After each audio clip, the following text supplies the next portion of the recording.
আসসালামু আলাইকুম সুপ্রিয় শিক্ষার্থীবৃন্দ, আশা করি আল্লাহ তাআলার অশেষ রহমতে তোমরা সবাই ভালোই আছো। আজকে আমরা একাদশ শ্রেণীর গার্হস্থ্য বিজ্ঞান বিষয়ের প্রথম পত্রের দ্বিতীয় অধ্যায় নিয়ে আলোচনা করব। আমাদের দ্বিতীয় অধ্যায় হচ্ছে গৃহ ব্যবস্থাপনার ধাপ। এর আগে প্রথম অধ্যায়ে তোমরা গৃহ ব্যবস্থাপনা সম্পর্কে ভালো ধারণা অর্জন করেছো। এই অধ্যায়ে আমরা গৃহ ব্যবস্থাপনার ধাপগুলো সম্পর্কে জানব। যে কোনো প্রতিষ্ঠান সুষ্ঠুভাবে পরিচালনার জন্য ব্যবস্থাপনা অত্যন্ত গুরুত্বপূর্ণ। এক্ষেত্রে গৃহ ব্যতিক্রম নয়। আমরা গৃহের সকল কাজ যদি সঠিকভাবে, সুষ্ঠুভাবে এবং সফলভাবে সম্পন্ন করতে চাই, তাহলে গৃহ ব্যবস্থাপনা আমাদেরকে অবশ্যই অনুসরণ করতে হবে। গৃহ ব্যবস্থাপনা একটি মানসিক প্রক্রিয়া, একটি ধারাবাহিক প্রক্রিয়া এবং একই সাথে এটি একটি আমাদের পারিবারিক জীবনের একটা প্রশাসনিক দিক বলে কেউ কেউ এটাকে অভিহিত করেছেন।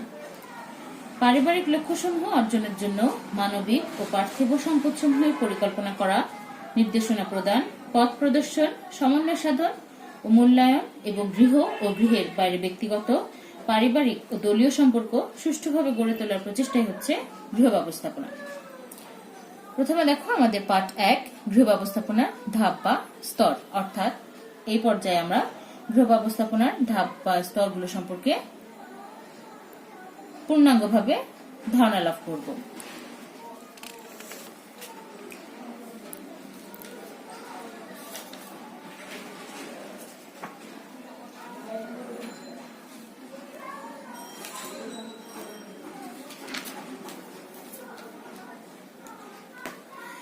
গৃহ ব্যবস্থাপনার ধাপ বা পদ্ধতি সমূহ হচ্ছে পরিকল্পনা, সংগঠন, নির্দেশনা, সমন্বয় সাধন, নিয়ন্ত্রণ, মূল্যায়ন এবং সিদ্ধান্ত গ্রহণ।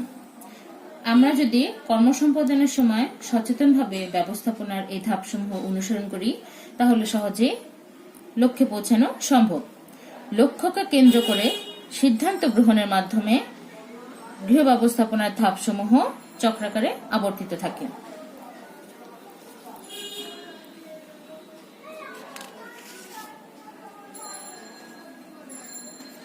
প্রথমে দেখো আমাদের প্রথম ধাপটি হচ্ছে পরিকল্পনা।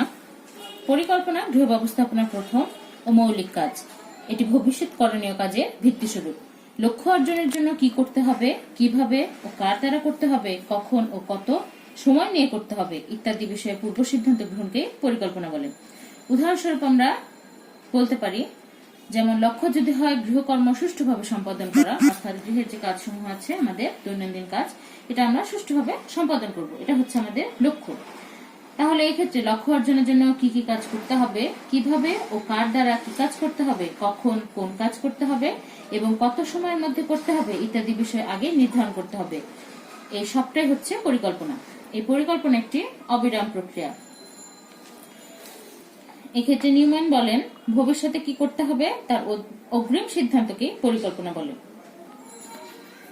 পরিকল্পনার কিছু বৈশিষ্ট্য রয়েছে, চলো সেগুলো আমরা জেনে নিই। পরিকল্পনা অন্য সব কাজের ভিত্তি। পরিকল্পনা হচ্ছে কাজ আরম্ভ করার আগে চিন্তা ও মনন প্রক্রিয়া, অর্থাৎ এটি একটি মানসিক প্রক্রিয়া। পরিকল্পনা থেকে ভবিষ্যৎ কার্যপদ্ধতি সম্পর্কে অনুমান করা যায়, অর্থাৎ পরিকল্পনা থেকে আমি ভবিষ্যতে কি কি কাজ করব সেটা অনেকটাই অনুমান করা যায়। এটি একটি নিরবিচ্ছিন্ন প্রক্রিয়া। তারপর দেখো পরিকল্পনা গ্রহণের নিয়ম, অর্থাৎ আমরা যখন পরিকল্পনাটা গ্রহণ করব এটা কিন্তু সুনির্দিষ্ট কিছু নিয়ম আছে। এই নিয়মের বাইরে যে আমি পরিকল্পনাটা করতে পারবো না, আর এই নিয়মগুলো মেনে যদি আমি পরিকল্পনাটা করি তাহলে কাজটা আমার অনেক সহজ হয়ে যাবে এবং কাজটা ফলপ্রসূ হবে। সেই নিয়মগুলো দেখো কি কি। সুস্পষ্ট লক্ষ্য নির্ধারণ। পরিকল্পনার লক্ষ্য সামনে রেখে নির্মাণ করতে হয়। পরিকল্পনা প্রণয়নে সুস্পষ্ট লক্ষ্য প্রথমে নির্ধারিত হওয়া আবশ্যক। লক্ষ্যবিহীন পরিকল্পনা কখনোই কার্যকর ফল বয়ে আনতে পারে না। তারপর দেখো সহজবোধ্যতা। পরিকল্পনাটি সহজবোধ্য হতে হবে, কারণ পরিকল্পনা বাস্তবায়ন করতে পরিবারের সবার প্রচেষ্টার প্রয়োজন হয়। পরিকল্পনা সহজবোধ্য হলে তা অনুসরণ করা সবার জন্য সহজ হয়। উত্তম বিকল্প গ্রহণ। লক্ষ্য অর্জনের জন্য একাধিক বিকল্প পন্থা থাকতে পারে। সব দিক বিচার করে উত্তম বিকল্প গ্রহণের সিদ্ধান্ত নিলে পরিকল্পনা কার্যকর হবে। অতীত মূল্যায়ন পরিকল্পনা অতীত অভিজ্ঞতা ও যুক্তিসঙ্গত কারণের উপর ভিত্তি করে গ্রহণ করা উচিত। এতে পরিকল্পনা ফলপ্রসূ হয়, ভুল ত্রুটি কম হয়। মতামত যাচাই, পরিবারের সদস্যদের মতামত যাচাই এবং প্রত্যেকের সুবিধা অসুবিধা, ইচ্ছা অনিচ্ছা ইত্যাদি চিন্তা করে পরিকল্পনা গ্রহণ করা উচিত। এতে সবাই ইতিবাচকভাবে গ্রহণ করবে, পরিকল্পনা বাস্তবায়ন সহজ হবে। অর্থাৎ তুমি যদি পরিকল্পনাটা করার সময় পরিবারের সদস্যদের মতামত জেনে নাও, তাহলে কিন্তু খুব সহজেই তুমি জানতে পারবে কে কোন কাজটা করতে আগ্রহী এবং কে কোন কাজে দক্ষ। অর্থাৎ তাদের পছন্দ অনুযায়ী তুমি কাজ যদি দিয়ে দাও, তাহলে সে কাজটা কিন্তু করা অনেক সহজ হয়ে যাবে। সদস্যদের মধ্যে সুসম্পর্ক, পরিবারের সদস্যদের মধ্যে সুসম্পর্ক পরিকল্পনা বাস্তবায়নে সহায়ক ভূমিকা রাখে। সদস্যদের দক্ষতা, ক্ষমতা, অভিজ্ঞতা, বয়স ইত্যাদির দিকে খেয়াল রেখে পরিকল্পনা গ্রহণ করলে তা বাস্তবায়ন সম্ভব। অর্থাৎ সদস্যদের মধ্যে সুসম্পর্ক রাখতে হবে। এটা তুমি গৃহে বলো কিংবা আমরা যদি ক্লাসরুমে চিন্তা করি, আমাদের যে ফর্ম লিডার থাকেন তার সাথে ক্লাসের অন্যান্য সকল শিক্ষার্থীদের কিন্তু ভালো সম্পর্ক অবশ্যই দরকার। কারণ সম্পর্ক যদি ভালো হয় তাহলে কিন্তু তারা খুব সহজেই, যে লিডার তার কথা খুব সহজেই তারা মেনে নেবে এবং লিডারের ক্ষেত্রেও কিন্তু যে কোনো কাজ সফলভাবে করা খুব সহজ হয়ে যায় যদি এদের মধ্যে সম্পর্ক ভালো থাকে। তারপর দেখো, পরিকল্পনা বাস্তবমুখী হতে হবে।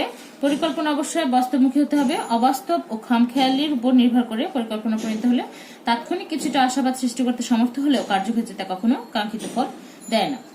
স্বল্প ব্যয় সাপেক্ষ, একটি আদর্শ পরিকল্পনায় অবশ্যই কম অর্থ ও সময় ব্যয়ে সর্বোচ্চ ফল প্রাপ্তির নিশ্চয়তা থাকতে হবে। তাই যে পরিকল্পনা গ্রহণ করা হবে সেটা যেন স্বল্প ব্যয় সাপেক্ষ ও সময় সাশ্রয়ী হয় সেদিকে খেয়াল রাখা আবশ্যক। এরপর দেখো, আমাদের পরবর্তী টপিক হচ্ছে পরিকল্পনা গ্রহণের সুবিধা। অর্থাৎ তুমি যদি পরিকল্পনা করে কাজটা করো, এক্ষেত্রে তোমার কি কি সুবিধা তুমি লাভ করবে সেটা আমরা জানবো। পরিকল্পনা প্রণয়ন গৃহ ব্যবস্থাপনার অন্যতম মৌলিক কাজ, যা অন্যান্য কার্য পরিচালনা বাস্তবায়নের ভিত্তি হিসেবে কাজ করে। একটি সুষ্ঠু পরিকল্পনা নানাবিধ সুফল বয়ে আনে। যেমন পরিকল্পনা ভবিষ্যৎ কার্যক্রমের পথ নির্দেশনা হিসেবে কাজ করে, ফলে লক্ষ্য অর্জন করা সহজ হয়। পরিকল্পনা করা থাকলে কাজের ঝুঁকি ও অনিশ্চয়তা হ্রাস পায়। পরিকল্পনা কাজে প্রেরণা সৃষ্টি করে। একটি সুষ্ঠু পরিকল্পনার আওতায় কাজ করতে সবাই উৎসাহিত হয়। পরিকল্পনা মিতব্যয়িতা অর্জনে সহায়তা করে। পরিমিত অর্থ ও সময় ব্যয়ে পরিকল্পনা কার্যকর করা যায়, অর্থাৎ সম্পদের সুষ্ঠু ব্যবহার হয়। কাজে নিয়ম শৃঙ্খলা বজায় থাকে। পরিকল্পনা ছাড়া কাজ করলে কাজ এলোমেলো, আগোছালো ও খামখেয়ালিপূর্ণ হয়। অর্থাৎ পরিকল্পনা করলে যেহেতু তোমার লিখিত বা মৌখিক যে কোনো একটা নির্দেশনা থাকে, এক্ষেত্রে কাজগুলো কিন্তু তুমি সিরিয়ালি একটার পর একটা করতে পারো। আর যদি তোমার পরিকল্পনা না থাকে, দেখা যাচ্ছে আগের কাজ পরে বা পরের কাজ আগে করে ফেললে এক্ষেত্রে একটা বিশৃঙ্খলার সৃষ্টি হয়ে যায়। পরিকল্পনা ব্যবস্থাপনার অন্যান্য কাজ যেমন সংগঠন, নির্দেশনা, সমন্বয় সাধন, নিয়ন্ত্রণ ইত্যাদি ক্ষেত্রে গুরুত্বপূর্ণ ভূমিকা রাখে। আমাদের গৃহ ব্যবস্থাপনার দ্বিতীয় ধাপ হচ্ছে সংগঠন। কোন পরিকল্পনা যখন বেশ কিছু মানুষ একত্রে সম্পাদন করে তখন সংগঠনের প্রয়োজন হয়। যেমন কে কোন কাজ করবে, কে কোন বিষয়ে সিদ্ধান্ত নেবে, উপায়, উপকরণ, কে কোনটা ব্যবহার করবে, কাজের জন্য কে কার কাছে জবাবদিহি করবে ইত্যাদি। সাধারণ অর্থে সংগঠন বলতে বোঝায় কোনো বিশেষ উদ্দেশ্যে একত্রিত হয়ে কাজ করা। সংগঠন হচ্ছে এমন একটি পদ্ধতি যা একই লক্ষ্য অর্জনের জন্য কতিপয় সহযোগী ব্যক্তির মধ্যে দায়িত্ব বন্টন করে, পরস্পর মধ্যে সম্পর্ক তৈরি করে এবং তাদের কার্যকলাপকে একই সূত্রে আবদ্ধ করে।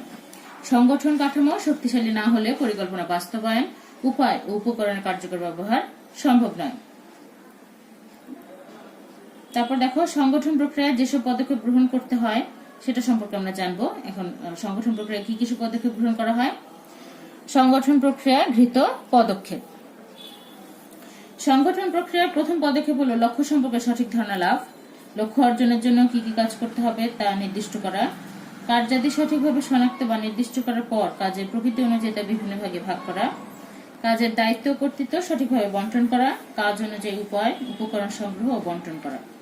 মানবীয় ও বস্তুবাচক সম্পদ এবং কাজের বিভিন্ন বিভাগ, উপবিভাগের মধ্যে পারস্পরিক সম্পর্ক স্থাপন করা ইত্যাদি। আচ্ছা, এই যে পদক্ষেপগুলো আমরা জানলাম, এই পদক্ষেপগুলো যদি আমরা ধারাবাহিকভাবে অনুসরণ করি তাহলে কার্যকর সংগঠন গড়ে তোলা সম্ভব। এরপর আসো, আমাদের গৃহ ব্যবস্থাপনার তৃতীয় ধাপ হচ্ছে নির্দেশনা বা ডিরেকশন। নির্দেশনা হলো কর্মে নিয়োজিত ব্যক্তিদের কার্য সম্বন্ধে অবহিতকরণ, আদেশ নির্দেশ প্রদান, পরামর্শ দান। কার্য সম্পাদনকালে যদি যথার্থ নির্দেশনা না দেওয়া হয় তাহলে লক্ষ্য অর্জন ব্যাহত হয়। উত্তম নির্দেশনার বৈশিষ্ট্য।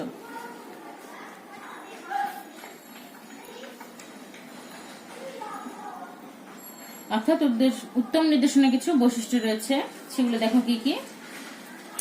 নির্দেশনা প্রক্রিয়ার প্রধান কাজ হলো আদেশ বা নির্দেশ প্রদান করা, তবে নির্দেশনা যুক্তিসঙ্গত হতে হবে, নির্দেশনায় পূর্ণাঙ্গতা থাকতে হবে, অর্থাৎ নির্দেশনার সংশ্লিষ্ট যাবতীয় বিষয় যথাযথভাবে উপস্থাপন করতে হবে। নির্দেশ লিখিত বা মৌখিক যাই হোক না কেন মূল কথাগুলো গুছিয়ে সুন্দরভাবে উপস্থাপন করতে হবে। নির্দেশনা স্পষ্ট ও সহজবোধ্য হতে হবে। নির্দেশনায় ধারাবাহিকতা থাকতে হবে এবং সময় মতো দিতে হবে।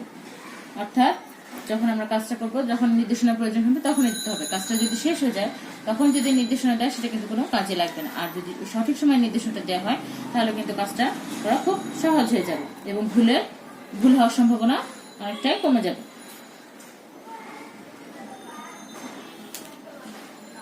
নির্দেশনায় নমনীয়তা অর্থাৎ পরিবর্তিত পরিস্থিতির সঙ্গে সঙ্গতি বিধানের ব্যবস্থা থাকতে হবে। অর্থাৎ নির্দেশনা খুব রিজিড হবে না, যে না আমি কোনো কিছু পরিবর্তন করতে পারছি না, এরকম যেন না হয়।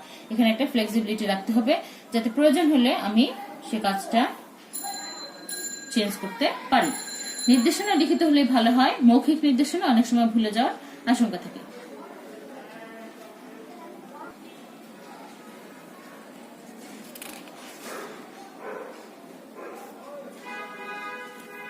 এরপর আসো আমাদের গৃহ ব্যবস্থাপনার চতুর্থ ধাপ হচ্ছে বাস্তবায়ন ও নিয়ন্ত্রণ।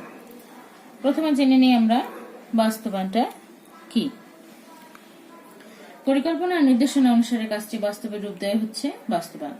সম্পদকে সঠিক ও সুচারুরূপে পরিচালিত করে লক্ষ্য অর্জন করতে হলে কাজ বাস্তবায়নের গুরুত্ব অনেক। কাজটি যখন বাস্তবায়িত হয় তখন ওই ব্যবস্থাপনার অন্য স্তরগুলো প্রয়োগ করা যায়। তারপর দেখো নিয়ন্ত্রণ কি। ব্যবস্থাপনার মৌলিক কার্যাবলীর মধ্যে নিয়ন্ত্রণ অত্যন্ত গুরুত্বপূর্ণ ধাপ।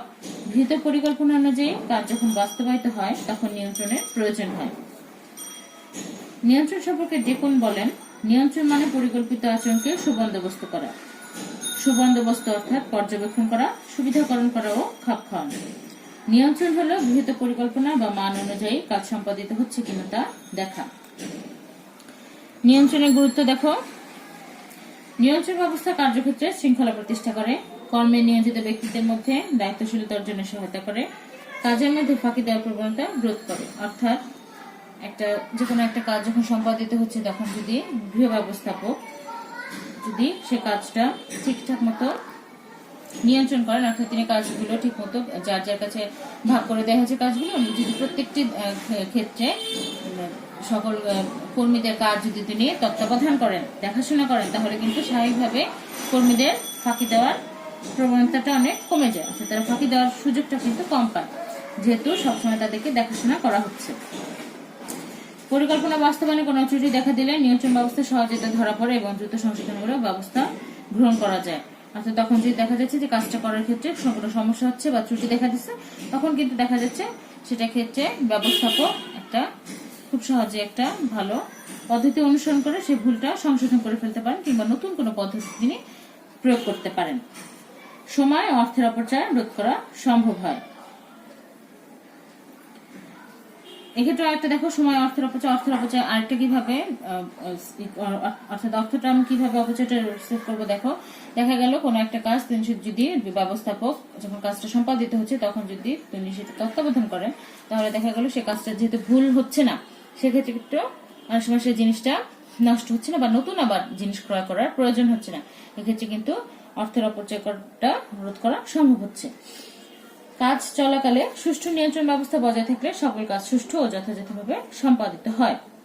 ব্যবস্থাপনার ধাপসমূহের মধ্যে নিয়ন্ত্রণ একটি অত্যাবশ্যকীয় প্রক্রিয়া। নিয়ন্ত্রণ ব্যবস্থা কার্য পরিচালনার বিভিন্ন পর্যায়ে আরোপ করতে হয়, এতে ঝুঁকি কম থাকে এবং যথাযথ ফল লাভ সম্ভব হয়। আমাদের পরবর্তী ধাপ হচ্ছে, পঞ্চম ধাপ হচ্ছে সমন্বয় সাধন। যে কোনো দলগত কাজে সমন্বয় সাধন একটি গুরুত্বপূর্ণ বিষয়। লক্ষ্য অর্জনের জন্য কাজের বিভিন্ন অংশ ও দলগত কর্মপ্রচেষ্টাকে ঐক্যবদ্ধ করা, জোরদার করা এবং শৃঙ্খলা বিধান করার জন্য সমন্বয় সাধন প্রয়োজন। সুষ্ঠু সমন্বয়ের অভাবে লক্ষ্য অর্জন ব্যাহত হয় এবং কার্যক্ষেত্রে বিশৃঙ্খলা দেখা দেয়। সমন্বয়ের ফলে বিভিন্ন ব্যক্তি ও দলের কার্যক্রম একটি নির্দিষ্ট লক্ষ্য অর্জনের দিকে অবিরাম গতিতে অগ্রসর হয়। সমন্বয় ছাড়া কখনো কোনো দলীয় প্রচেষ্টা সুষ্ঠুভাবে সম্পাদন সম্ভব নয়।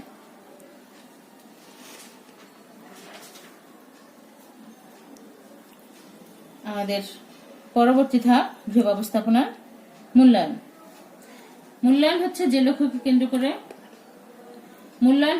লক্ষ্যকে কেন্দ্র করে কর্ম সম্পাদন করা হয়েছে তা কতটা ফলপ্রসূ হয়েছে তার বিচার বিশ্লেষণ করা, অর্থাৎ কাজের ভালো মন্দর দিক বিচার করা।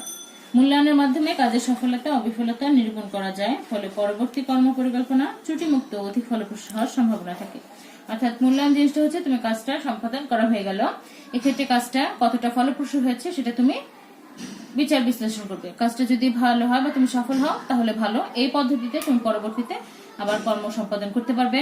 আর যদি মূল্যায়ন করে তুমি দেখতে পারো যে না কিছু কিছু স্টেপে আমার সমস্যা ছিল এবং এই কারণে আমার ভুল হয়েছে, তখন কিন্তু তুমি পরবর্তীতে যখন এই কাজটা তুমি সম্পাদন করবে সেক্ষেত্রে এসব ক্ষেত্রে তুমি খুবই সচেতন হবে যাতে এই ভুলগুলো না হয়। এছাড়াও এর বিকল্প কি করতে পারো তুমি যাতে এটা কাজটা আরো ভালোভাবে হয় সেটাও কিন্তু তুমি বের করতে পারবে।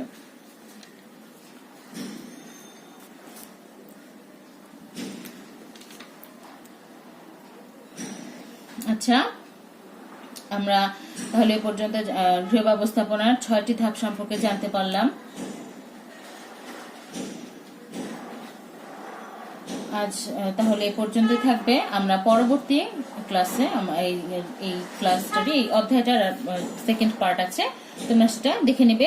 ওই সেকেন্ড পার্টে আমরা পরবর্তী যে স্টেপ ছিল সিদ্ধান্ত গ্রহণ, এটা নিয়ে আলোচনা করব। সিদ্ধান্ত গ্রহণের বিভিন্ন পর্যায় সেটা নিয়ে আলোচনা করব। এছাড়াও অধ্যায়ের যেসব জিনিস আমাদের বাকি আছে সেগুলো সবকিছু নিয়ে আমরা ইনশাল্লাহ আলোচনা করব। আর এই ক্লাসে আমাদের হোমওয়ার্ক থাকবে যে গৃহ ব্যবস্থাপনা পরিকল্পনা, সংগঠন, নির্দেশনা, বাস্তবায়ন ও নিয়ন্ত্রণ, সমন্বয় সাধন ও মূল্যায়নের এই ধাপগুলো আমরা পড়ে ফেলবো। এটা প্রত্যেকটা ধাপ আমরা সুন্দর করে পড়ে ফেলবো। যদি বুঝতে কোনো সমস্যা হয় আমরা পরবর্তী ক্লাসে সেটা ক্লিয়ার করে নেব। আচ্ছা, তাহলে তোমরা ভালো থেকো, সুস্থ থেকো। আল্লাহ হাফিজ।